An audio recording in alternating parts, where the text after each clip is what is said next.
이제 우리 말씀을 나누기 전에 케이크를 커팅하고 이제 말씀을 나누도록 하겠습니다. 오늘 기쁜 날 아닙니까? 우리 케이크 커팅하시는 분들 나오시고요. 다 함께 할 수 없어 참 죄송합니다. 자리가 좁기 때문에 몇 명만 이렇게 이제 커팅에 참석하게 될 건데요. 여러분 같은 마음으로 동참해 주시기를 바라는데, 오늘 이 커팅에는 서세요. 이렇게 서시고 찬송가 208장을 우리 찬송하면서 케이크를 커팅하도록 하겠습니다.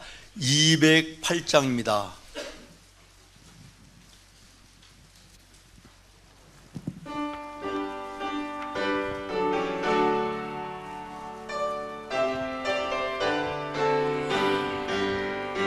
내 주의 나라와 주 계신 성전과 피 흘려 사신 교회를 늘 사랑합니다. 내 주의 교회는 찬송가 같아서 눈동자같이 아끼사 늘 보호하시네. 이 교회 위하여 눈물과 기도로 내 생명 다하기까지 늘 봉사합니다. 성도의 교제와 교회의 위로와 구주와 맺은 언약을 늘 기뻐합니다. 하늘의 영광과 베푸시는 은혜가 진리와 함께 영원히 시원히 넘치네. 아멘.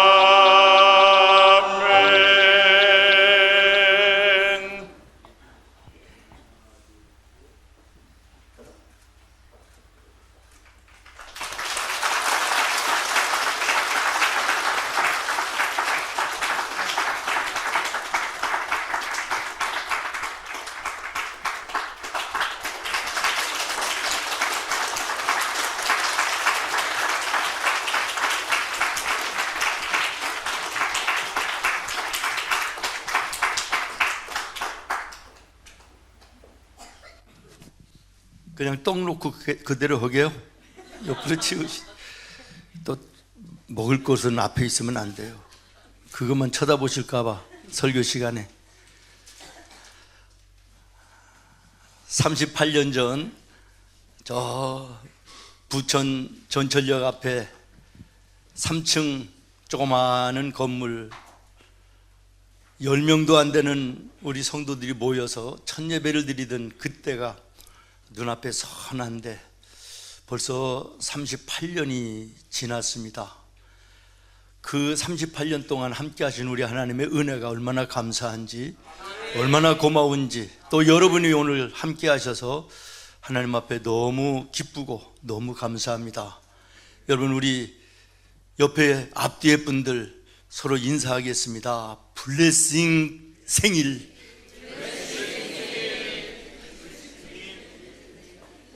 교회의 생일이 곧 나와 여러분의 생일인 줄로 믿습니다. 지금 찬송했던 찬송가 가사 여러분 마음에 동감이 돼서 아멘 되어지는지 모르겠는데요, 제가 한 번 더 가사를 읽어보려고 합니다. 내 주의 나라와 주님이 계신 성전과 피 흘려 사신 교회를 늘 사랑합니다. 내 주의 교회는 천성과 같아서 눈동자같이 아끼사 늘 보호하시네. 이 교회를 위하여 내 눈물과 기도로 내 생명 다하기까지 늘 봉사하기를 원합니다. 성도의 교제와 교회의 위로와 구주와 맺은 언약을 늘 기뻐합니다. 하늘의 영광과 베풀어 주신 은혜가 진리와 함께 영원히 교회에 넘칩니다. 여러분들, 이 가사가 여러분들의 고백이 되기를 바라고 여기에 합당한 하나님의 은혜와 함께 하심이 있기를 바랍니다. 시편 122편 6절에 보니까 예루살렘을 위하여 평안을 구하라. 여기 예루살렘은 하나님의 교회가 있는, 하나님의 성전이 있는 도성 아닙니까? 그래서 예루살렘은 교회를 상징하는 것입니다. 교회를 위하여 평안을 구하라. 하나님의 교회가 예수 안에서, 은혜 안에서 평안하기를 너희들이 기도하라는 것입니다. 하나님의 교회를 사랑하는 자는 하나님이 말씀하십니다. 형통하리라. 이 은혜와 복이 오늘 예배하는 나와 모든 우리 성도에게 있기를 예수님의 이름으로 축원합니다. 어떤 사람은 교회는 건물일 뿐이지요, 이렇게 얘기합니다. 맞습니다. 교회는 건물입니다. 그래서 중요하지 않다는 것입니까? 그럴 수 없습니다. 물론 우리의 마음에 주님이 계심으로 우리의 마음 속에 교회가 더 아름답고 귀한 교회는 교회 맞지만, 그러나 우리가 성도들이 함께 모여 예배하는 이 예배당, 이 교회 절대로 가벼운 것도 아니고 하나님 앞에 소중한 것이고 귀중한 것이고 주님이 함께 하시는 상징과 같은 곳임을 잊어서는 안 된다라고 하는 것입니다. 요즘에 과일이든지 채소든지 아니면 어떤 물건을 이렇게 사서 가져오면 박스에 생산자의 이름이 써 있습니다. 다시 말하면 내가 내 이름을 걸고 이것을 생산했다라는 것이에요. 거기에 내 정직성도 있고 성실성도 있고 내가 거기에 양심도 들어있고 내 인생도 여기에 있습니다. 다시 말하면 내 이름을 걸고 내가 이것을 내놓습니다 라는 거 아니겠습니까? 나의 전부를 나는 내놓겠다는 것이에요. 여러분, 하나님께서 역대하 7장 15절 6절 말씀에 보면 하나님의 교회를 향하여 무엇라고 말씀하셨는가를 보면 하나님의 교회가 어떤 곳인가를 우리가 분명히 알게 되어집니다. 여러분 한번 말씀을 보시기 바랍니다. 이제 이곳에서 하는 기도에, 이곳이 어디입니까? 하나님의 교회입니다. 내가 이제 이곳에서 교회에서 하는 기도에 하나님이 말씀하십니다. 나의 눈을 들고 귀를 기울이리니. 16절입니다. 이는 내가 이미 이 성전을 택하고 거룩하게 하여 무엇을 여기에 두셨다고요? 내 이름을, 하나님의 이름을 여기에 영원히 있게 하였습니다. 내 눈과 내 마음이 항상 여기에 있느니라. 하나님의 눈과 하나님의 귀와 하나님의 내 마음과 하나님의 이름이 하나님의 성전에 있다라는 것입니다. 하나님의 교회에 하나님의 이름을 주시겠다. 하나님의 모든 것이 여기에 임재해 계시다고 하는 상징이며 약속인 것입니다. 지금은 세계적인 목회자로 이렇게 유명하신 목사님이 됐는데요, 이분이 생각을 해봤다는 거예요. 내가 사는 나라는 이렇게 지지리도 가난하고 살기가 힘드는데 어떤 면을 봐서도 미국이라는 나라는 자기 나라보다 나은 것이 별로 없는 것 같아요. 아무리 여기저기를 봐도. 그런데 어째서 우리나라는 이렇게 가난하고 못 살고 저 미국이라는 나라는 저렇게 부유하고 세계에서 제1의 나라가 될 수 있나 라고 하는 것을 생각하다가 연구를 했답니다. 그런데 놀라운 것을 발견했다라는 것이에요. 무언가 그러면 미국이 출발했을 초창기에 동네가 세워지지 않겠습니까? 어느 지역에 한 동네가 이루어질 때 교회가 가장 먼저 중앙에 자리를 잡는다는 거예요. 여기까지는 우리가 잘 압니다. 미국의 그 신대륙을 발견하고 처음으로 미국 땅에 들어와서 자리를 잡을 때 자기들이 살 집, 학교, 병원 이런 것들을 먼저 짓지 않고 가장 먼저 건축한 것이 하나님의 교회였다는 사실은 우리가 너무나도 잘 아는 바입니다. 그런데 놀라운 것 하나가 뭐냐면 어느 집이든 집을 지을 때 대문을 딱 열면 가장 먼저 보이는 곳에 예배당이 보이도록 건축을 했더라는 것입니다. 여러분은 아멘이 안 되는데요, 이분은 예루살렘을 사랑하는 자들이여 너희가 형통하리로다, 하나님의 말씀이 진리이구나, 이걸 깨달으면서 감사했다라는 것입니다. 오늘 본문 이사야서 66장 10절 말씀 이렇게 시작을 합니다. 예루살렘을 사랑하는 자들이여. 다시 말하면 하나님의 교회를 사랑하는 자들이여 라고 하는 말입니다. 오늘 설교의 제목이기도 합니다. 여러분 한번 따라하겠습니다. 예루살렘을 사랑하는 자들이여. 아멘. 그리고 11절 이하의 14절까지의 말씀을 보면 한마디로 무엇라고 말씀하시냐면 세상에서 가장 귀한 복을 내가 너에게 줄 것이며 내가 너희와 항상 함께 해주시겠다고 하는 약속이 여기에 기록되어 있는 것이에요. 말씀을 정리합니다. 하나님의 교회를 사랑하는 자들에게 하나님께서는 이 땅 위에 가장 큰 복과 은혜를 베풀어 주실 뿐만 아니라 늘 떠나지 아니하시고 함께 해주시겠다. 그러면서 이 함께 해주시고 가장 큰 복을 주신다라고 하는 그 말씀을 무엇으로 묘사했느냐 그러면 엄마의 품에서 엄마의 젖을 넉넉히 빨고 포근한 엄마의 품에 안겨 잠들어 있는 어린아이와 같은 모습으로 묘사하고 있습니다. 여러분, 이 말씀을 조금만 더 묵상을 해보십시오. 세상에서 가장 큰 은혜와 복이 무엇입니까? 돈입니까? 재산입니까? 명예입니까? 성공입니까? 출세입니까? 그 모든 것을 전부 다 누렸다 할지라도 그 사람의 마음 속에 그 가정에 평안이 없고 만족이 없으면 그것이 무슨 의미가 있는 것이냐라는 거예요. 세상의 물질적인 것들은 좀 부족해도 정말 예수님 안에서 그 품 안에서 온 가족이 평안하고 온 가족이 화목하고 온 가족이 교회 같은 모습으로 은혜의 삶을 사는 이것이 복 중의 복이요 은혜 중의 은혜요 하나님이 함께 하시는 모습인 줄로 믿습니다. 저는 모쪼록 우리 생문의 모든 성도들의 마음, 가정 모두가 다 이러한 복이 있기를 예수님의 이름으로 축원합니다. 오늘 우리는 교회 설립 38주년 감사 예배를 하나님께 드리고 있습니다. 지금까지도 그렇게 해오셨지만 하나님의 교회 사랑이 여러분에게 더 뜨거워지고 깊어지는 귀하고 복된 날이 되기를 바랍니다.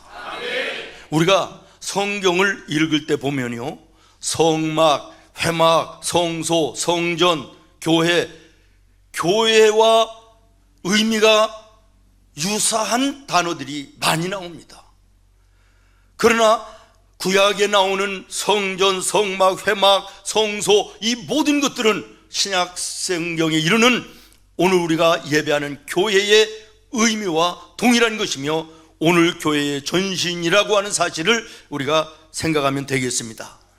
그 중에서도 가장 대표적인 것이 구약에 나오는 성막입니다. 이 성막은요, 이스라엘 백성들이 애굽에서 종살이 하다가 하나님의 은혜로 애굽을 나와서 광야길을 걸어 하나님이 약속하신 젖과 꿀이 흐르는 가나안 땅을 향하여 가는 40년의 여정 가운데 초창기에 하나님께서 그들에게 직접 지시하시고 아멘. 너희는 성막을 지되 이렇게 이런 모양으로 이런 규격으로 지라. 하나님이 아주 디테일하게 치수까지 가르쳐 주시면서 성막을 지을 것을 말씀하셔서 이스라엘 백성들이 기도하며 지었던 것이 성막 아닙니까? 여러분, 이 모습은 오늘 신앙 길을 걸어가는 나와 여러분에게도 아주 귀하고 귀한 교훈이 되는 줄로 믿습니다.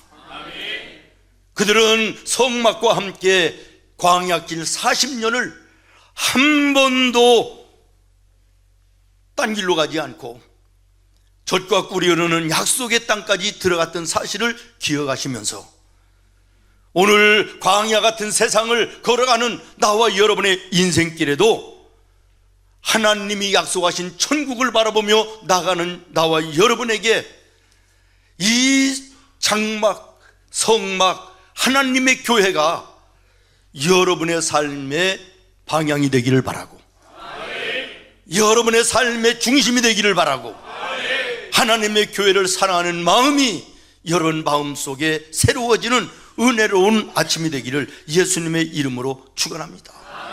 여러분, 이스라엘 백성들은요, 광야길을 걸어가던 그 40년 성막을 중심에서 살았다라고 하는 거 먼저 기억해야 될 것입니다.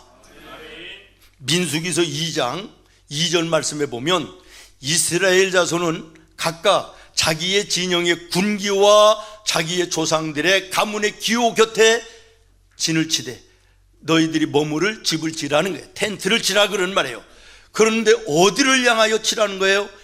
회막을 향하여, 성막을 향하여, 오늘로 얘기하면 교회를 향하여 사방으로 치라라고 말합니다. 다시 말하면 이스라엘 백성들은 광야길 걸어갈 때 하나님의 교회를 중심으로 해서 주변에 모든 집을 짓고 거기에 머물렀다라고 하는 것을 말씀하고 있는 것입니다.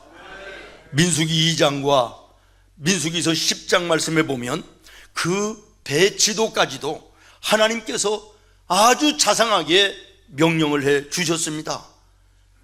성막이 있는 사방으로는 레위 지파가 자리를 잡아라.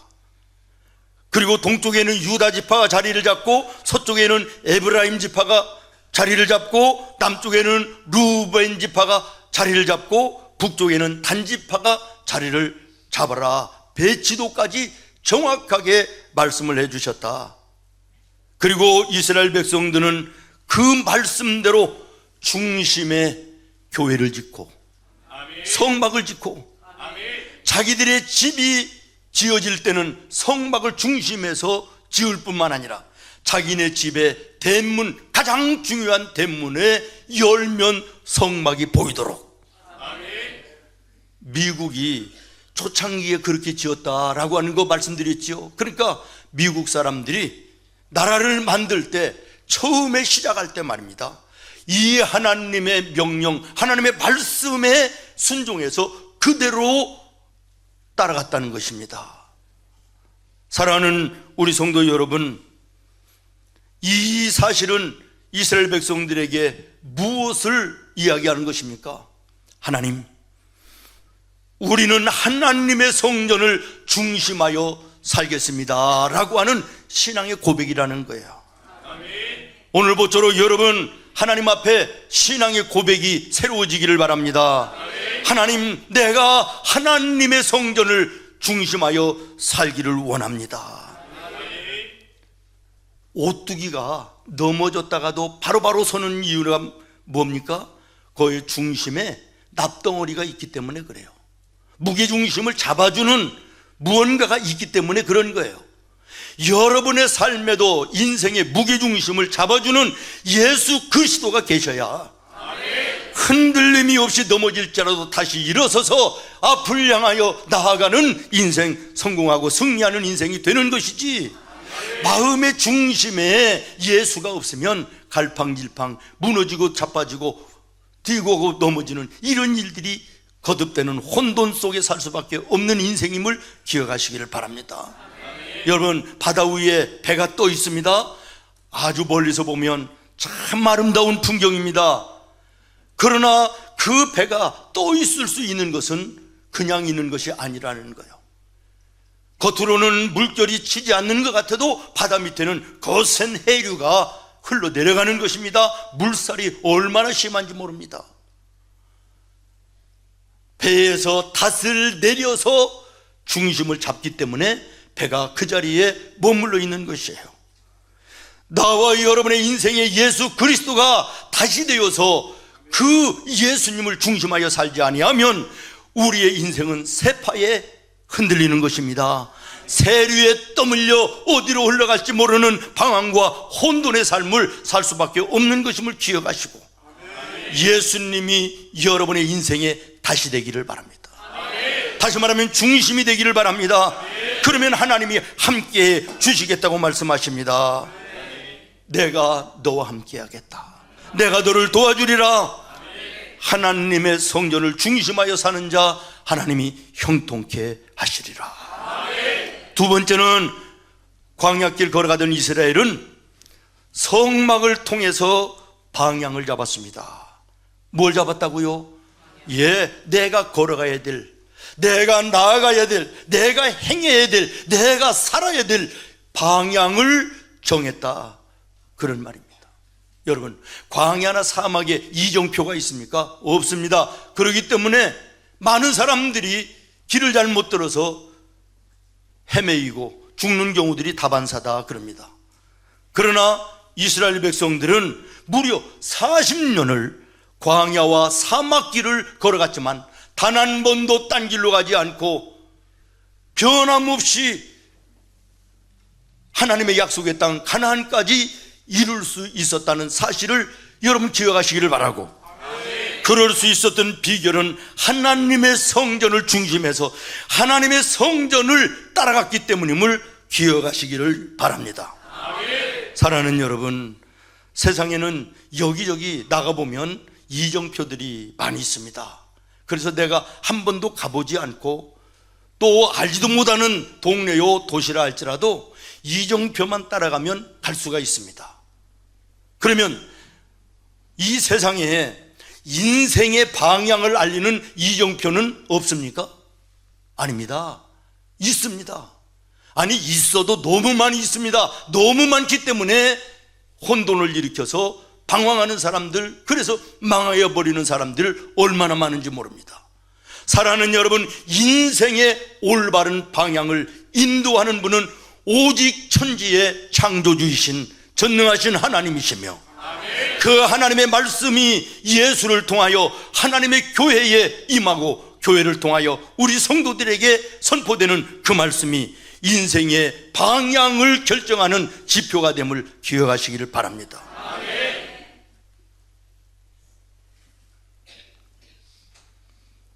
민수기 9장 21절부터 21절을 여러분이 한번 같이 읽겠습니다. 시작. 혹시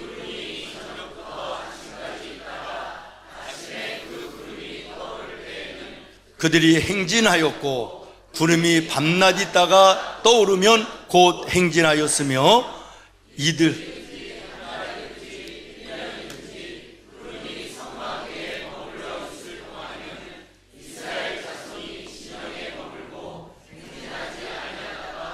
떠오르면 행진하였으니. 아멘. 아멘. 구름이 성막 위에 떠 있으면 머물렀고, 아멘. 성막 위에 구름이 사라지면 성막을 거두어 구름이 인도하는 대로 성막이 앞장서고 이스라엘 수십만 수백만의 백성들이 그 길을 따랐다. 방향을 성막이 지시해 주었다라는 거예요. 이 말씀은 하나님의 교회를 통하여 하나님이 말씀하시는 그 말씀이 성도들의 인생의 방향을 지시하는 지시등이라는 것입니다. 이정표라는 것입니다. 이 길을 따라가면 이스라엘 백성들이 40년 한 번도 낙오 없이 빠지는 일이 없이 가나안에 갈 수 있었던 놀라운 은혜를 우리도 누리게 되는 줄로 믿습니다. 예수님이 말씀하십니다. 내가 곧 길이요 진리요 생명이라 말씀하십니다. 사랑하는 성도 여러분, 하나님의 교회를 통하여 말씀하시는 그 말씀을 따라서 가시기를 바랍니다. 인생의 방향인 것입니다. 그래서 이것을 터득한 시편 119편에 시편 기자는 말합니다. 하나님의 말씀은 내 발의 등불이 되시며 내가 걸어가는 인생길의 빛이 되십니다. 그러면 길 잃어버릴 염려가 없다는 것입니다. 예수님이 말씀하셨습니다. 내가 곧 길이다.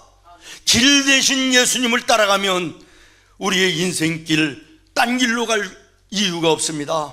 실족할 이유가 없습니다. 실패할 이유가 없는 것입니다. 캄캄한 밤에 다닐지라 주께서 나의 길 되시고 나에게 밝은 빛이 되시니 길 잃어버릴 염려 없네. 할렐루야. 세상이 우리의 인생길이 아무리 캄캄한 밤 같을지라도 길 되시는 예수님을 따라가면 주님이 우리의 밝은 빛이 되셔서 우리 인생길 길 잃어버릴 염려가 없는 줄로 믿습니다. 여러분, 무엇을 바라보며 오늘 무엇을 따라가고 계십니까? 예수 따라가며 복음 순종하면 우리 행할 길 환하게 주를 의지하며 순종하는 자를 주가 늘 함께 하시리라. 주가 늘 함께 하시리라. 할렐루야. 마지막으로 세 번째, 이스라엘은 광야길 걸어가며 성막을 통하여 예배드렸습니다. 무엇을 드렸다고요? 오늘 나와 여러분이 드리는 것처럼 성막에 모여서 하나님께 예배를 드렸다라는 것입니다. 여러분, 악한 마귀가 가장 싫어하는 것이 뭔지 아십니까? 생명을 걸고 막는 것이 무엇인지 아십니까? 예배입니다. 어떠한 방법으로라도 예수 믿는 사람들 예배에 한 번이라도 빠지게, 한 번이라도 안 드리게, 예배를 어떻게 하면 멀리할 수 있을까? 하나님의 교회를 어떻게 하면 멀리해 놓을 수 있을까? 날마다 생각하고 공작하고 행동하는 것이 악한 마귀들이 하는 짓입니다. 오늘 많은 교인들이 이 악한 마귀에 붙들려 예배를 멀리하고 교회를 멀리하고 하나님을 멀리하는 망할 세상을 향하여 나아가는 이 안타까운 모습을 우리가 보면서 기도해야 될 것입니다. 그러면 여러분, 마귀가 가장 무서워하는 사람이 누굴까요? 예배하는 사람입니다. 예배드리는 나와 여러분을 마귀가 무서워하는 것입니다. 하나님은 이것을 너무나도 잘 알고 계시기에 성경이 뭐랍니까? 은혜의 보좌 앞에 담대하게 나아갈 것이니라. 믿음의 담대한 용기가 없이는 예배에 나올 수가 없다는 것이에요. 여러분, 지금 그 자리에 있는 거 믿음의 용기가 있기 때문에 나온 것입니다. 바쁜 일 얼마나 많이 있습니까? 피곤하지 않습니까? 쉬기도 해야 됩니다. 그럼에도 불구하고 오늘 이 자리에 있는 것은 믿음의 용기가 있기 때문에, 믿음의 결단이 있기 때문에, 내 마음에 성령이 함께하기 때문에 예배의 자리에 있는 것입니다. 여러분, 이 모습이 변치 않아야 될 줄로 믿습니다. 그렇기 때문에 예배는 성도에게 있어서 생명인 것입니다. 가장 큰 은혜요 축복인 것입니다. 그렇기 때문에 악한 마귀가 길을 쓰고 이 길을 막는 거예요. 예배에 나왔을지라도요, 정신을 혼란하게 만들고 몽롱하게 만들어 졸리게도 하고 딴 생각나게도 하고 예배에 집중하지 못하도록 만드는 것이 마귀가 하는 일입니다. 이유는 간단합니다. 은혜 받으면 안 되겠기 때문에, 하나님의 말씀을 제대로 들으면 내 붙잡고 있는 데서 빠져나가기 때문에 마귀가 이걸 놓지 않으려고 우리를 그렇게 방해하는 것입니다. 의심이 생기게도 합니다. 교회에 나쁜 것만 보이게 합니다. 10가지 좋고 1가지 나빠도 좋은 10가지는 깜깜하게 만들고 문제 있는 나쁜 거 1가지만 붙들고 그것으로 교회를 판단하고 예수 믿는 사람들을 욕하고 손가락질하게 만드는 것입니다. 여러분의 주변에 그런 사람들이 있으면 욕하지 마시고 정죄하지 마시고 불쌍히 여기고 그들의 영혼을 기도해 주시기를 바랍니다.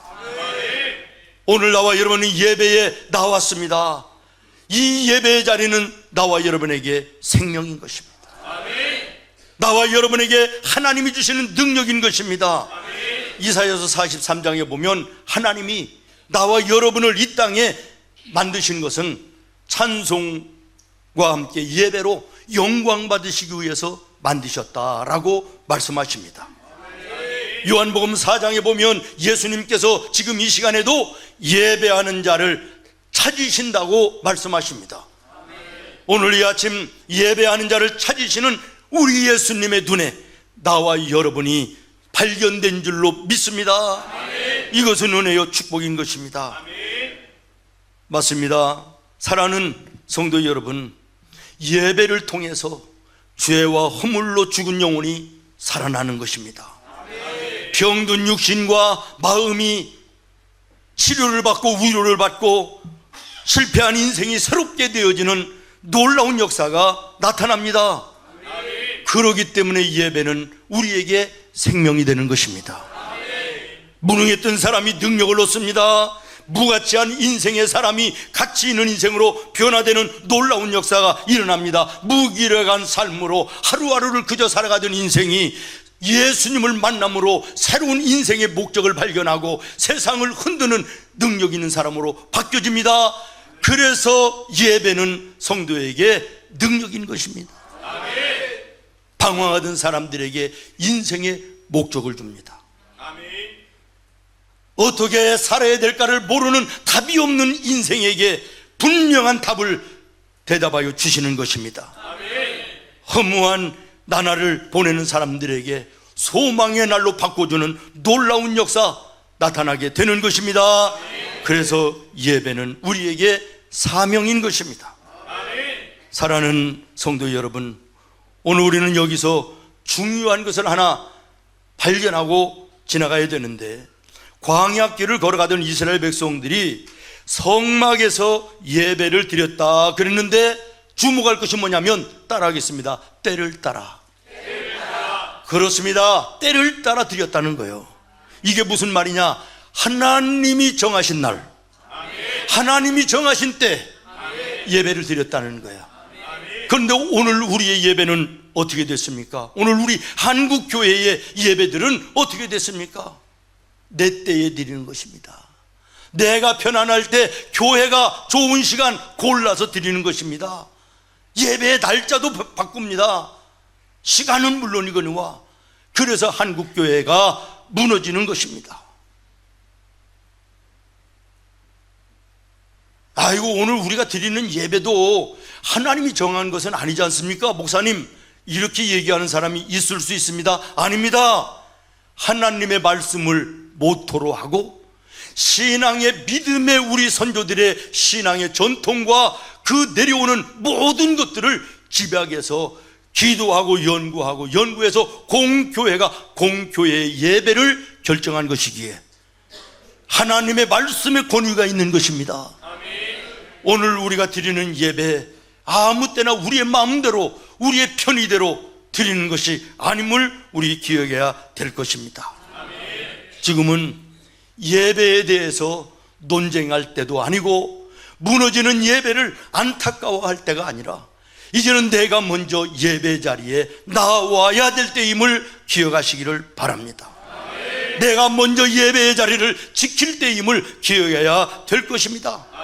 예배는 성도에게 생명입니다. 하나님의 능력입니다. 인생의 방향을 열어주는 사명입니다. 예배의 성공자가 돼서, 예배의 성공자가 돼서 모쪼록 우리 생문의 모든 성도들 한 사람도 빠짐없이 인생의 성공자들이 되는 은혜와 복이 있기를 예수님의 이름으로 축원합니다. 기도하겠습니다.